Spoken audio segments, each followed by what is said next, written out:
Come join Melissa and her guests on the Chats from the Blog Cabin podcast. From North Carolina, this podcast will have you feeling like you've known these folks for years. Listen in as they chat about life, culture, current events, and more, all with a special Southern flair. Curl up with your favorite beverage and get ready to be entertained. Tune in now for a unique experience that's fun and insightful.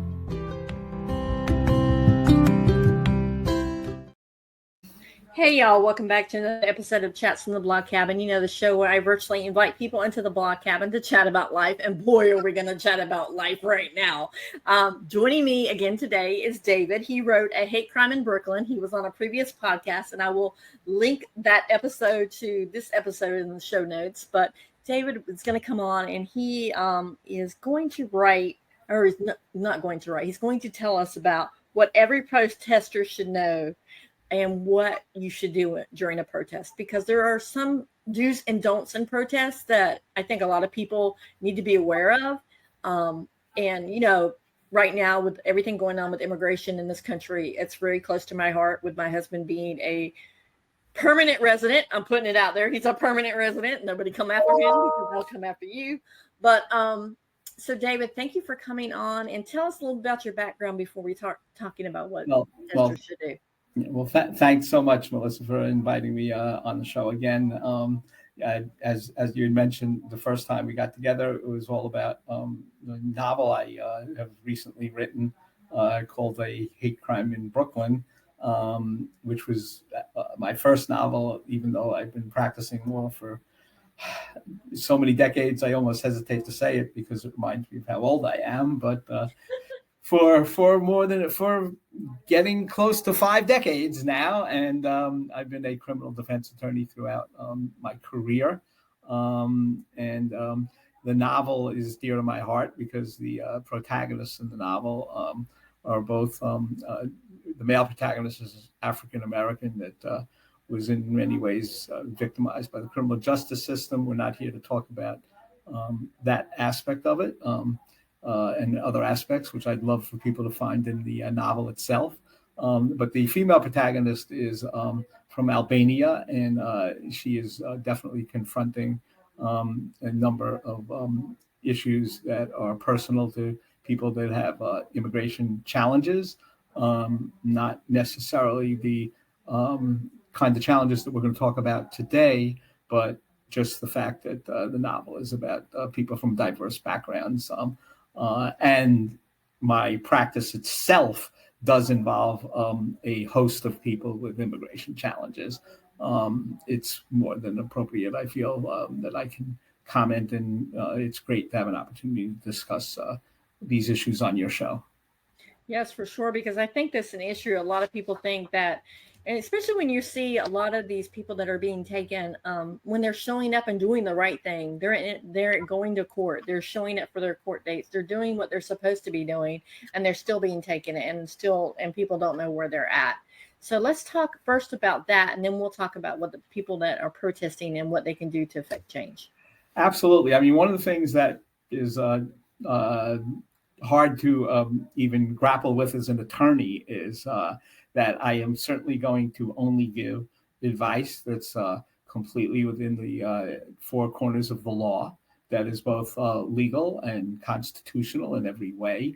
And yet, when I advise people, which I would never not do, I'll advise in every situation to always have a lawful response.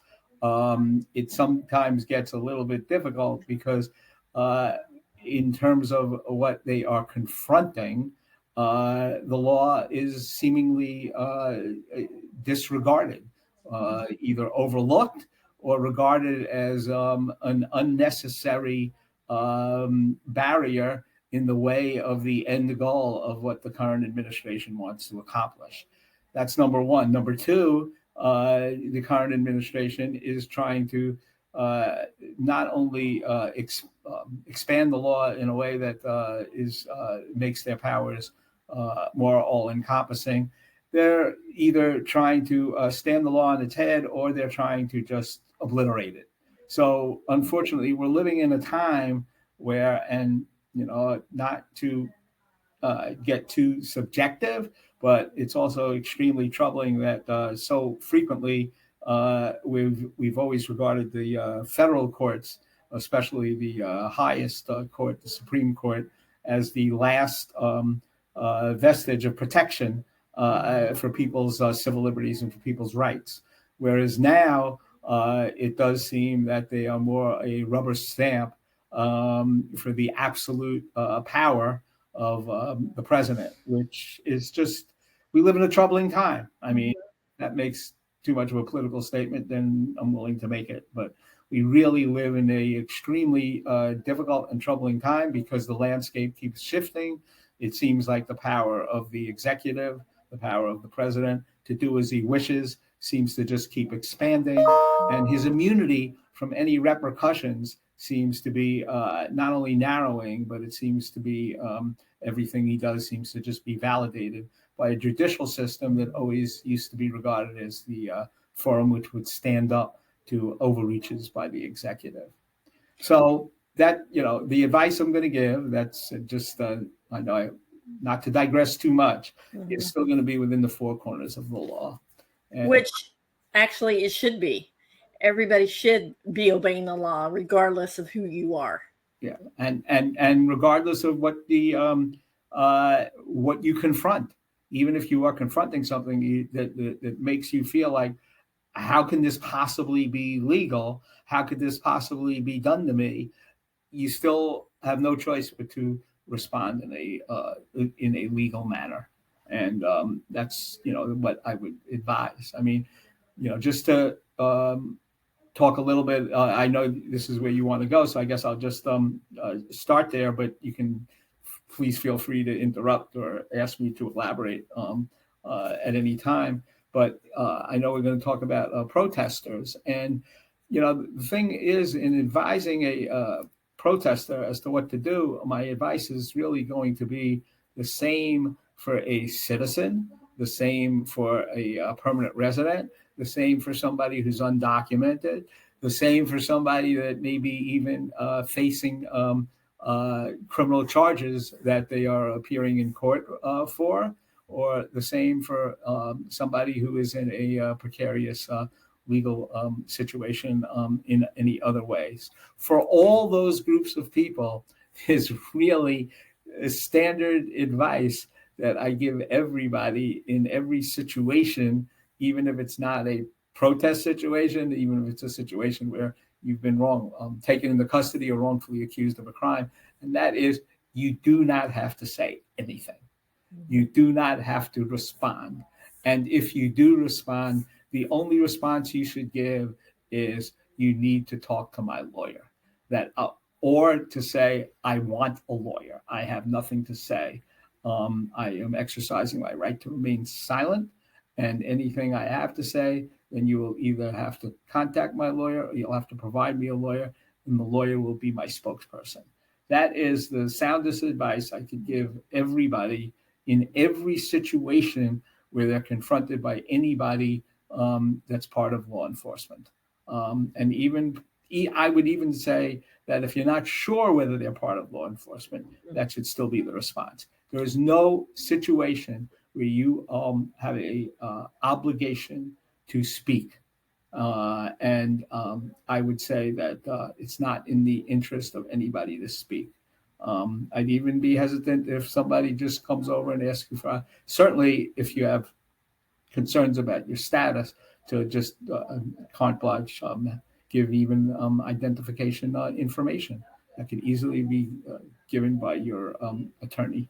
So that's really where the starting point of the advice that I would give to people.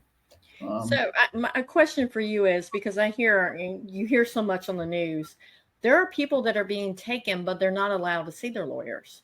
What do you do in that type of situation? Because you see people where they don't know where the lawyers can't find them, or they're not allowed in the facility. So what can they do then? Well, that's just a terrific question, because, and not only what you're saying, I mean, we're hearing instances that are that we would have previously thought are unimaginable. We don't even know where those people go. We don't even know what people are being sent to countries they have no connection with.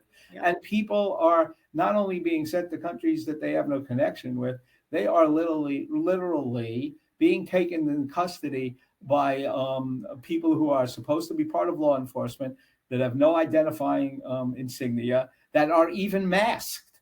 So it's like, I know that this we previously would have thought is part of some dystopian movie, but this is what is actually happening out on the street.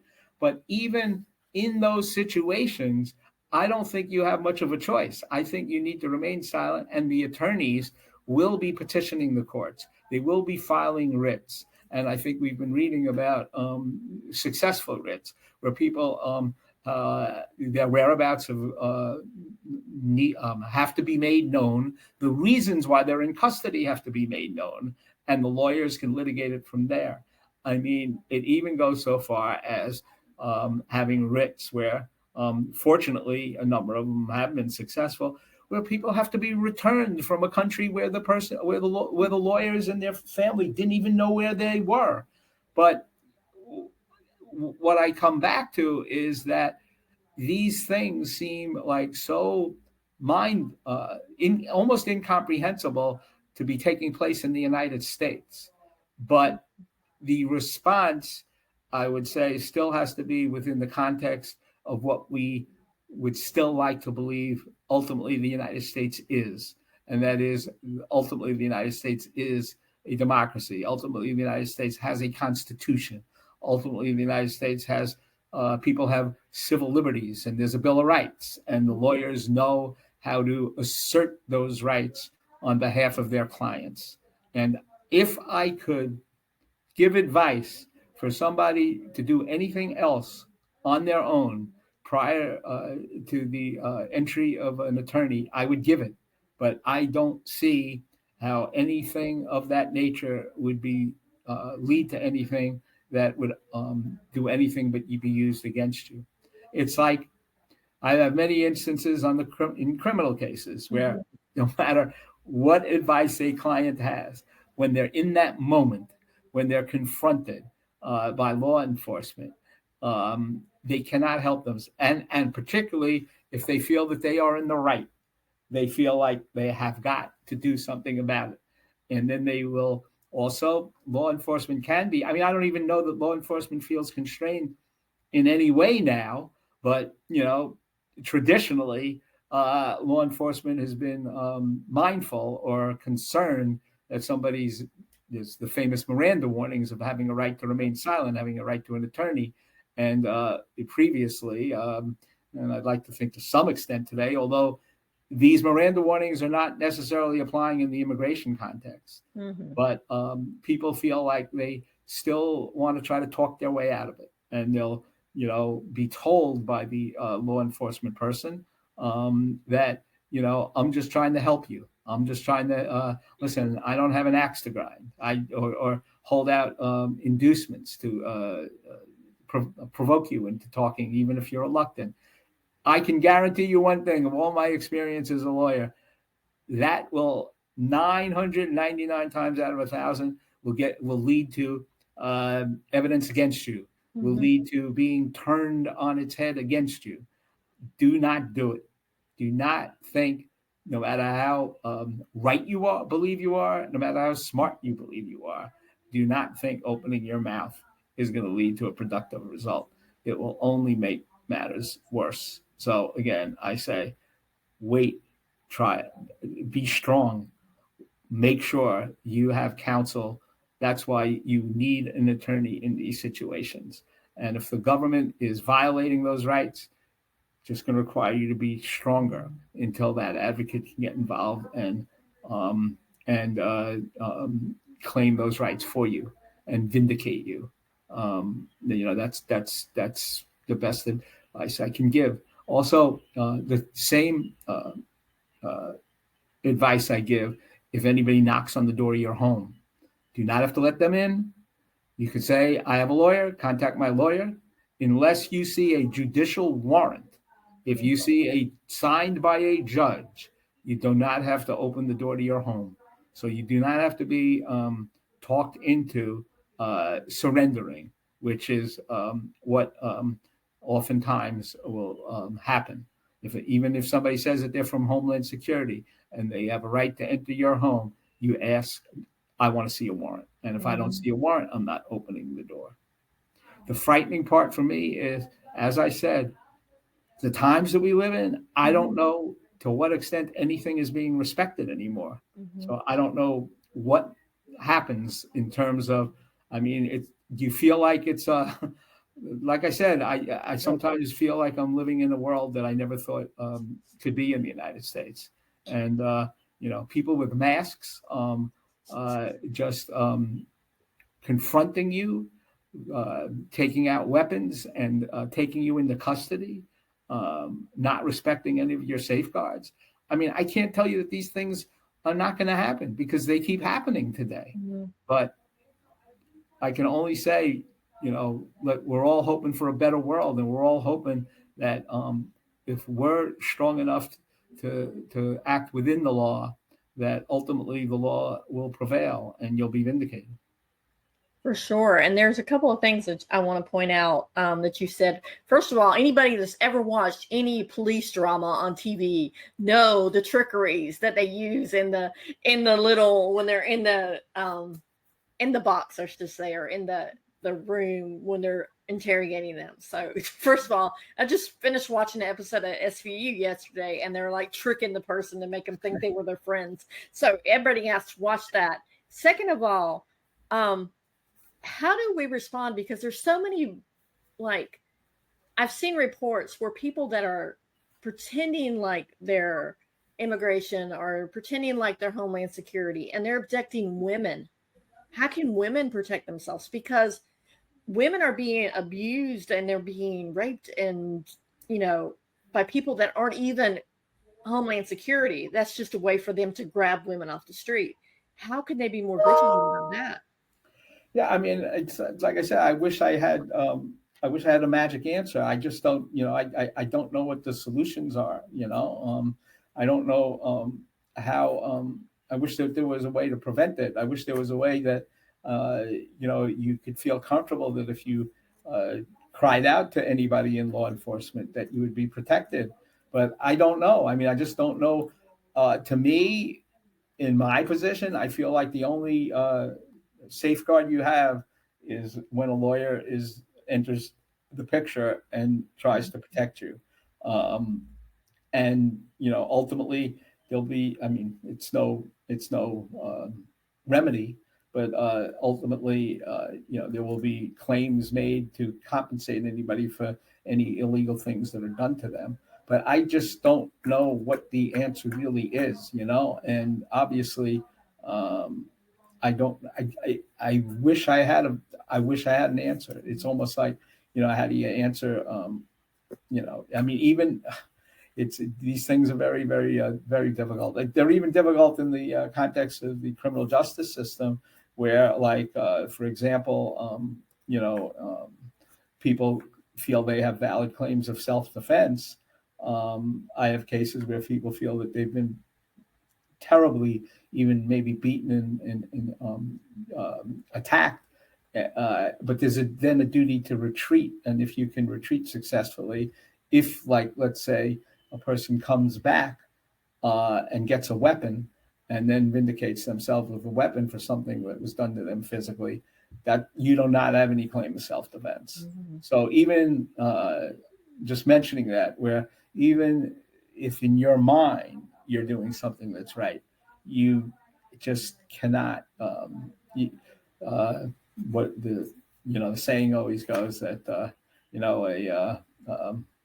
a person who represents himself as a fool for a lawyer is the famous saying. So I mean, I know that we now live in a world where turn the other cheek is not the advice necessarily that anybody wants to hear, but I don't know what advice to really give. It's a very troubling time, and I'm not sure. Sometimes I even feel myself that this isn't a very lawyerly thing to say, but sometimes it's such a difficult world we live in. Sometimes I even feel myself like that there's not enough outrage. That, I mean, I'm a child that goes all the way back to the 60s and 70s. And sometimes I feel like there was more outrage then. I'm not going to comment on whether sometimes the outrage maybe did get out of control, but there was outrage. Now there's such a sense of being beaten down, and the people, and also sometimes I feel like not enough of a sense of community. Yep. And people feel like all I want to do is retreat to my own self and family. And if I can protect my own self and family, I don't really care what's happening to anybody else. And that's very, very unfortunate. I don't know whether it's a product of the times we live in. I don't know whether it's a product of an age where you can just live in the world of your home and cyberspace. I don't know, but it does sometimes seem troubling that that's the way it is. I would also encourage people to lawfully get out on the streets to join. The more ultimately we like to feel we do live in a democracy, and the more we can make our presence felt, the more people can actually think that maybe they have gone too far. The more at some point there'll be a positive response. And even the courts are not immune to getting some feeling like maybe we shouldn't be rubber stamping anymore. Now that's a very unlawyerly thing for me to say, because all their decisions are supposed to be based on the law and on precedent. But we wouldn't have gotten even where we are today unless back in the 60s and 70s people were letting it be known that we were supposed to protect civil rights more than they had ever been protected before. For sure. Now, you mentioned earlier on that whenever you go out to protest, you said do it in a lawful way, a lawful response. So let's talk about that, because I'm sure a lot of people in their mind, like you said before, when they think things are self-defense and it's really not self-defense. Right. What is considered a lawful response? Like if they're confronted with police? Well, I think as long as there's no barriers in terms of the area that you occupy, people can congregate, people can march. Obviously, if it requires a permit to have some kind of mass march, then you need to make sure that those permits are in place. But other than that, we still have a right of free expression in this country, and just to lawfully, march and protest and sign petitions and do all those things. There's no reason whatsoever that you can't do that. And as I said, that I don't think that there's even a lawful right for law enforcement or Homeland Security to come up to anybody who's on that line and ask, I need to see some identification here. No, it's not true. If you're doing nothing, you say, no, I'll give you the name of my lawyer. I mean, I would urge people really, the office I work in, we have a know your rights cards for people that feel they're facing immigration challenges. But throughout the country, you can go to like any public defender office or any there are immigration protective offices, organizations throughout the country. I would urge people to go to those places. And the almost every, to my knowledge, I mean, certainly in my office we have it, but I think with everything that's going on, I think virtually any one of those places you can go to, and they'll give you a pamphlet or a card, and I would urge people to carry that around with them, and that way they would know their rights. I would also urge people to get the phone number for any kind of a network, defense network.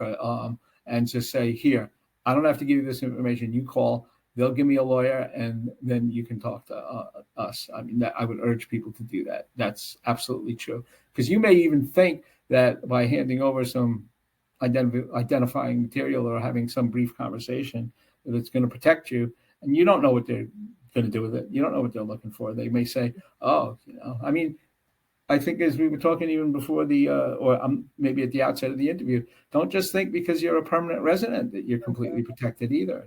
I mean, I could go on like this all day long. I mean, they're trying to end birthright citizenship. So who knows what will be considered to be viable information that would even make law enforcement or Homeland Security back off. What? your birth certificate with the hospital that you were born in? I don't know. I mean, not when they're trying to strip away birthright citizenship as well. So, like I said, just get counsel. That's it may sound like one line advice, and it probably is, but it's the best advice I can give. So do you suggest people kind of already have like a lawyer they know of to go ahead and just have a card of them and pull it out? If you can get the name of a lawyer that knows immigration that you feel that you can trust and rely on, absolutely. I would say you should not walk around anywhere without that, right? And if that's too cumbersome to get or difficult, I would get I would say show up at your local public defender organization. Say that you're concerned. You want to have a pamphlet, and you want to know if you could give the number of anybody in case you're taken up off the street. You don't necessarily have to disclose anything about yourself at that point, but I would certainly check in with your local organization, and there's no harm in doing that. And when you least expect it, it might be something that you're glad you're in possession of. Yeah, I would think they're better to be prepared, because there are signs of even people that are American citizens that are being taken because they're mistaken or they're protesting, and they're just picking them up because they don't like. Yeah, exactly. And held, and they may, and we don't even know where they're held, where they are held. And then absolutely, it's like I said, it's like I'm trying to give sound advice, but I can't even predict how unfair or illegal the circumstances might be that put you in a difficult, never expected before situation.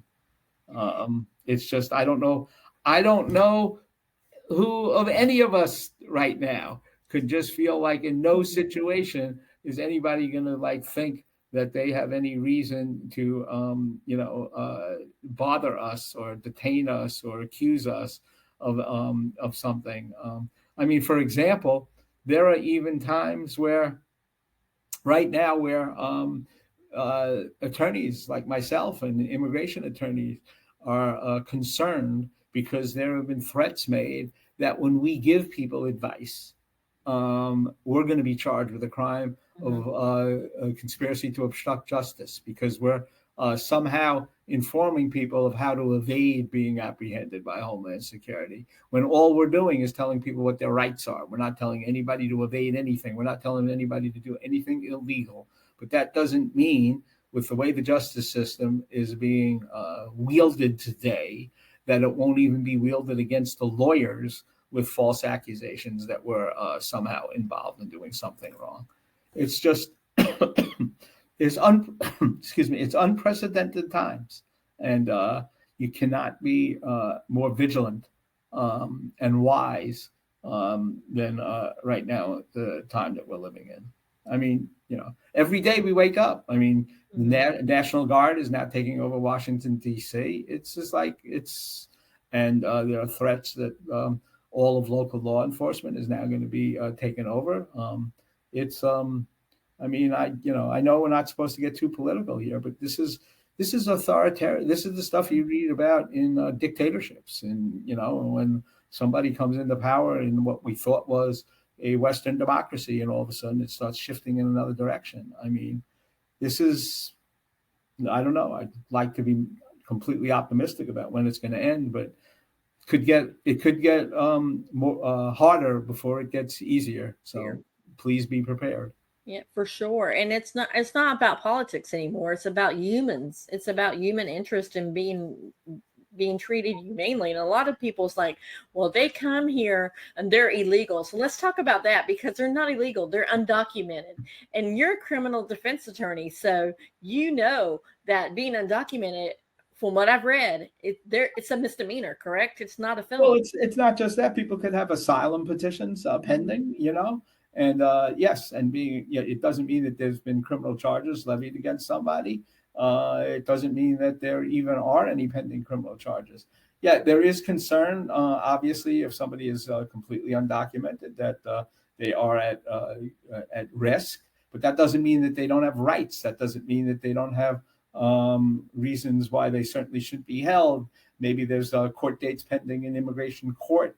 There's just it's just all our worst impulses have been stoked to get us to the point that we're in now. I mean, even all this stuff about that everybody, the percentages of anybody that is undocumented who is associated with any level of violence or any gang activity, it's such a minuscule percentage. It's just stoking fear for political gain, and it's just so unfortunate. And the extent to which, I mean, I don't want to get too far off the point. And but the other thing that's really troubling is that throughout our history, it's always like people never look up. It's always a policy of those that are in positions of power love to get people looking side to side. So there be people who, Americans, sometimes I've said this before, I think that there's a certain tension that they try to manipulate between the African-American population and the immigrant population when all of these horrible things are happening to the immigrant population. Sometimes the African-American population has not been as sympathetic as people would like. And I think that that's because there's a feeling like, well, where have you been for us all these years? Yep. Now you want us to step out and put ourselves at risk when you've never been there for us. I mean, I think that there's even a feeling of that whatever happened to Black Lives Matter, it almost seems like I believe, I mean, I don't want to speak for anybody, but I believe that there are a lot of African-American that feel like, Black Lives Matter is somehow just had a short life. And now we're all going back to, now we've shifted to worrying about the immigrant population and, and it's all about locking up the Black population again. So that's exactly how the people at the top love to position people, so that instead of joining together to assert their rights, they're divided. And I guess not to get, again, overly political here when I'm supposed to be, when we're talking about giving legal advice. But I will say that, as I said, it's legal to protest, and the extent to which, instead of being divided, we can come together, will all benefit. For sure, because I think the more people stand up for the rights of the little guy, because you never know when those rights are going to be taken away from you, when the next time they may not I'm just going to bring it back to Germany and the Nazis and how they wanted blonde hair, blue eyes, and nobody else. And so, they wanted this certain race, and it could be that way soon. Absolutely. You never know. Absolutely. So we've got to learn from our history. That's right. Melissa, what you point out is exactly true. I think a lot of people are almost feeling like, oh, well, whatever's going on with during the immigrant population in the United States, it's really just the people of color immigrant population that's being targeted, which nothing could be further from the truth, And in Europe, it's not, there's the same type of immigration crisis going on, and it's not as many people from South America or people of color, but there still are people from immigrant countries trying to get into the Western European countries that is provoking the same kind of animosity. So don't think that just the color of your skin is going to make you immune. For sure. I mean, I cannot believe, I'm thankful that my dad is gone, because this is not the country that he fought for our freedoms in the Vietnam, for the Marine Corps. I mean, he didn't want to be in that war, but he went because they told him he had to go because he was in the Marine Corps. And I also want to put a little caveat there that not all police officers and not all immigration officials are bad. We need to point that out too, because there are some that are following the law and doing what they're supposed to do to protect the rights. Well, I'm glad you brought that up, because I always like to make a point of the fact that what a lot of people don't understand is that they think the lines are so clearly drawn. And one of the things that I always like to tell people is that throughout my career as a defense attorney, I have such great friendships that I have established with law enforcement people. And I think the public would also be really surprised to learn. I always laugh because I've had these experiences where I've been involved in some really very complex federal criminal trials. And the federal criminal trials involve a lot of FBI agents and task force officers. And those trials have taken, sometimes they take 6 months to a year. And every day you're mingling with people from all sides. And I've had so many experiences where the law enforcement people, they end up in the course of the trial, they end up becoming more friendly with the defense counsel than they ever are with the federal prosecutors, because they always feel like a lot of the federal prosecutors, they all come from Ivy League law schools and they're all stuck up, and they feel like the defense attorneys actually like come more from their side of the street than any of the prosecutors. So I have come away from many, many cases. I even had a task force agent try to get jobs in the FBI for friends and family of mine through the years. And I've established like long-lasting friendships. So everybody's an individual. And to paint with too broad a brush is one of the worst things you can do. I would never, ever. And it's also, I'm sorry, again, not to get too far afield, but you made the point, and it's such an important point. I also think a lot of young people first starting out as either prosecutors or defense attorneys suffer from too much self-righteousness or too much thinking it's all right and wrong. And it's just so much not that way. It's like so much, you take everybody as an individual. Everybody is never paint with too broad a brush. And you find that you can have some of the most positive friendships and experiences with people from both sides of the aisle. Yeah, I watched the social media. Social media has been great in some ways and bad in other ways. But I watched a social media post where a little girl, I think she was like maybe 12 or 13, walked up to an LA police officer. They were at a Target. I don't know. I guess it was a community event or whatever. And she walked up and she was in tears asking why they were taking, her family away or why weren't they helping in the community. And he's like, honey, unfortunately, my hands are tied. I have to do what they tell me to do. I don't want to do it, but I have to do what my bosses are telling me to do. Yes, exactly. And actually, one of the things that I feel is a little bit of an advantage as a defense attorney is that I don't know, maybe it's our personalities too, but we are left a lot of times feeling that nobody can tell us what to do, and we feel like we can really live by our conscience. Whereas a lot of times some law enforcement people, unfortunately, it's like also some prosecutors. It's also like set up like almost like the like the army or whatever. Whereas you're a soldier and you got to follow the orders of your superiors, which is can put you in a very difficult situation. I have always felt fortunate that I feel like my hands are not tied in that manner. So. Well, you've given us a lot to think about, and I just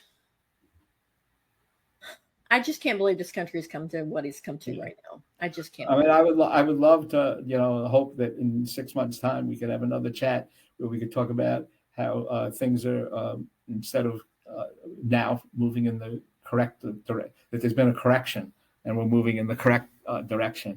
I just hope 6 months isn't too optimistic a time frame. I dread any feeling that things could possibly even get worse before they get better. But we have to be prepared.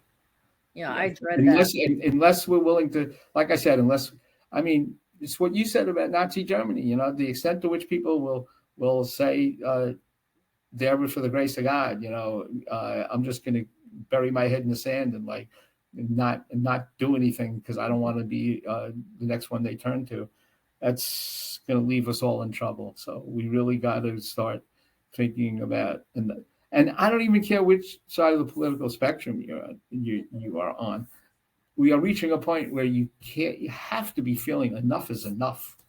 And you've got to be willing to draw a line in the sand. This can't be the country that you want the country to be. Yeah. To whatever extent you felt that there was unlawful immigration happening in the country and there needed to be a correction, I just can't believe people, any significant numbers of people, anywhere that it isn't anything but a small minority of people that feel what's going on is the right thing and doesn't feel that there got to be a correction made and got to stop this. Mm-hmm. being hopeful. Yeah, I'm being hopeful too, because a lot of people, what they're saying, like, I'm waiting for the economy to tank, because with all these immigrants that they're supposedly taking away, they're paying taxes. They're paying the sales tax. They're paying. People think they're here and they're freeloading. They're not freeloading. As a matter of fact, they're probably the hardest working people that I know. You know, and so they're not freeloading. They're paying into the economy when they go to Walmart on Saturday and get their groceries for the week, or they get gas for their cars, or, you know, they're paying in. They're paying taxes on their paychecks. You know, they're paying in Social Security, which they're never going to be able to get. You know, even Americans aren't going to be able to get Social Security before too long. So why don't they just do away with that and just happen to pay into that? You know, so people need to realize that these are human beings just like you and me that are just want something better for their families. That's what everybody wants in life. It's like it's like the people that are you know, on the farms doing doing jobs that there's going to be an intense shortage of people in California and people in other you know, agricultural areas where they want you know, picking of you know, berries or growing lettuce, whatever crops, you know, the 24/7 manual labor that it takes to do that. It's been forever in this country that there's an incredible that the immigrant population is the population that's willing to suffer through the ordeal of those hours for limited pay. So, yeah. It's not that those jobs are waiting to be taken by Americans. We don't realize the extent to which the immigrant population is willing to help support our economy and is productive far more than anybody's a member of a gang. Yep, for sure. And the thing is, if they were going after the criminals, then I would love to see drug bust. You know, they're not. They supposedly it was supposed to be about fentanyl. Well, Right. Where have you seen one news story? If you have, tell me, because I've not seen one news story where they've gotten fentanyl off the street, or they've gotten a gang, or they've had a big fentanyl bust, or whatever, or people associated with that. Plus gangs. When have they picked up anybody that you've seen a big gun thing? Because, you know, if they got something like that, they would be front and center showing all this stuff. So it's just ordinary, everyday people. Yes, and because that's not what Homeland Security is skilled to do. That's what the FBI is the one that, and the DEA and you know, Special Government Task Force, or even anti-terrorist groups. It's not Homeland Security that has been doing those kind of complex investigations. So it's all spinning untruths for a political objective, and hopefully it's going to be short-lived. Hopefully so. So our time is almost up. You've given us a lot to think about. So is there one little thing that you want to share before we talk about the book? Because I know you want to talk about your book a little bit, that you want to share before we move on to the book about, you know, when you're protesting. No, like I said, you know, the best, like I keep saying, the best advice is to be vigilant, you know, and if anybody is ever in, you know, if you're in the New York area, I certainly can provide the places to go. But, you know, it's like, just be careful out there, you know, but don't be overly afraid to try to join together to stop, to validly protest how much protest we need to be willing to undertake to try to put a stop to what's going on. For sure, because the only time people are going to take notice is when you protest. I think the big thing was when the Army had that birthday parade, which we all know what that birthday parade was about, and more people were protesting for no kings than they were to be at the parade. Right. That showed something. Yes. So I think that's important that we get out, and whether it's just protesting in your local community, whether it's writing your senators, you know, if you see somebody that you would love to be in office that has a stance that you like with whatever's going on in this country, then you need to support them so they can get in office, so they can affect change. Absolutely. I couldn't agree with you more. Totally true. Let's just hope to whatever extent we could have a little, we could support that and encourage that to continue to take place. Okay, now we're gonna talk about a hate crime in Brooklyn real quick. I've got the Amazon link up on the screen because you were so great in coming on and for sharing this, because a lot of people don't want to share this, share information like this, because they feel like they got a target on their backs now. So let's talk about your book. Well, as certainly as you know, Melissa, book is it's a product of love that took me almost 10 years to write, and I've been blessed to get very, very favorable reviews. Although I'm still fighting to get the readership I would like. It's not for the novel. The great thing about the novel is that, as I said, I've gotten amazingly positive reviews. Everybody that does get around to reading it seems to really enjoy it. It's a little bit more complicated than just it doesn't immigration is involved, but I wouldn't say it's the primary focus of the book. Primary focus of the book is that I envisioned on the basis of my practice and friendships and over all my life, I envisioned a story based on two people I know that are dear to me, and I just conceived of what I thought would be a interesting, fascinating novel that an interaction between two people that I feel would only possibly take place in Brooklyn.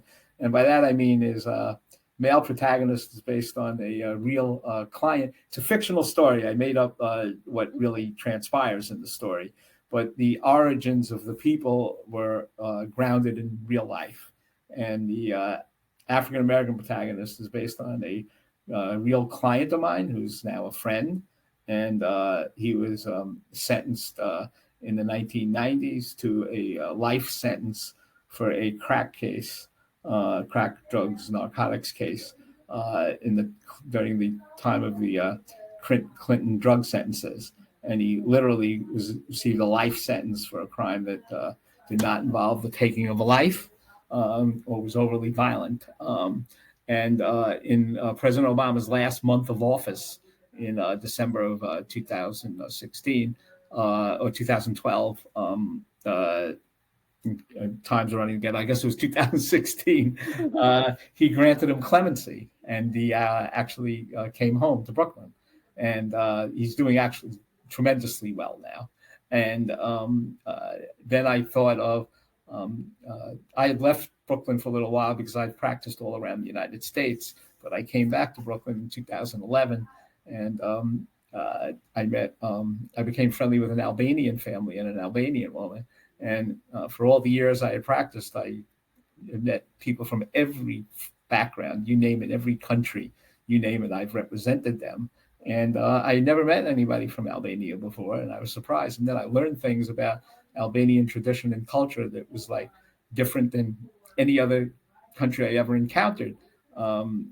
There's people think people from Albania are all Muslim, but from northern Albania, there's a code called the Kanun that even preempts religion, that people grow up following with the Kanun. And the Kanun is a fascinating code, moral code. It's unbelievably oppressive to women, but it also has a moral code that is protective of anybody who comes knocking on your door, who's regarded as a guest. Not to digress too much, but part of the Kanun is that you protect the guest even over your own family. And this is factual, that in World War II, Albania was actually the only country where the Jewish population increased, because refugees to Albania was secreted and protected from Nazis like in no other country, which is amazing. But the Kanun is also extremely oppressive to women. And the female protagonist, based partly, again, it's fictional, but based on the code, the female protagonist in the novel is a 15 years old woman that gets sent to the United States as part of an arranged marriage to marry somebody that she never even laid eyes on before she arrives in Brooklyn. And as I said, the African-American protagonist is based on my client who gets freed from prison in 2016. So I envisioned the novel. I said, what if these two people from two such completely different backgrounds has some type of an altercation. So I wondered how I can make that happen. And the way I made that happen is I made the female protagonist the sister-in-law of the head of the Albanian American mafia. And he is the one that arranged her marriage to his brother, who actually turns out to be somebody that's suffering from post-traumatic stress from having served in Iraq during Desert Storm.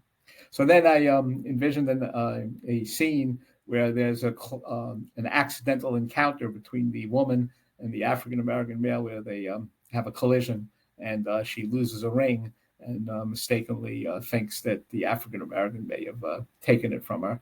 Mm-hmm. And then a chain of events gets set in motion.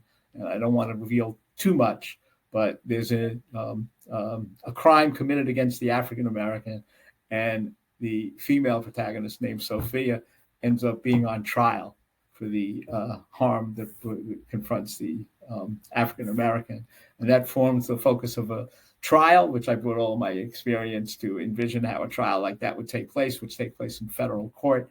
I don't want to give the outcome of that trial, but that's also not the ending of the book, because the book also has a semi-romantic side, I guess, because it also explores, the book is all about exploring oppressive, society's oppression of poor immigrant women like Sophia, and the criminal justice system's injustice in how African American gets treated, and how a whole trial is, how the whole system is put on trial. Mm-hmm. That's one part of the book. But the other part of the book is to try to show how prejudices between people can be overcome and transcended, no matter how deep-seated they are. So I'd like to think that there's a happy ending in the book, and you reading the book will allow you to see the fates of Sophia is the female protagonist, and Sylvester, the male protagonist, where everything comes together. I'd like to think, like I said, it's a different kind of book, because I don't know that anybody's really written a book about an Albanian woman and an African-American intersecting. They like haven't, not that I've read. I know people have probably have written plenty of books about the mafia. I don't know about the Albanian-American mafia, but all of this was also very carefully, it took a decade for me to write this novel, because that's how carefully I researched it all. But bottom line is, the extent to which I could advocate that everybody who's purchased the book has really liked it. And, of course, I was mentioning to you off air how the fantasy is always that one day maybe the book will make it to the screen, but that can't happen unless people start beating down the drum to get their hands on it. And I guarantee, I'm more than open to, we'll give you your money back. You read that book and you don't like it. I'm gonna put a little caveat there to that, because I recently went to a screening of, I don't know if you know the movie The Outsiders and the book The Outsiders. Yeah. And it was written by a 15-year-old girl at the time. She was 15 when she wrote the book. But do you know how that book got to Francis Ford Coppola's hands? I don't recall, actually. I don't recall. I know this because one of the stars in the movie, C. Thomas Howell, he did this whole big thing. And so I went, that was my birthday present for my husband, to meet him and watch the movie with him. But he said that a librarian saw where the kids were so involved in this book and really engrossed in it and reading it, that she actually sent it with a note to Francis Ford Coppola. You need to make this movie. Really? And that's how it got in his hands. Yeah, well, that's amazing. Well, I told you before we started that I actually did finally figure out a way to put the novel in Spike Lee's hands. So Spike Lee has it, and because it's all Brooklyn, I can't think of a more appropriate person to get his hands on the book and make it a movie, and that's what we pray for a little bit. And I had also mentioned to you, we're going to try to. I've now come up with a postcard campaign that allows people to have a scanned-in vote if they read the book, if they want to vote in favor of Spike Lee making it into a movie. So maybe we can get those postcards to people as well. But right now, I'd love to, nothing does my heart warmer than the feedback I've gotten from the people who have read it. Like I said, every debut author struggles to get the audience he wants, but the feedback I've gotten has exceeded my expectations.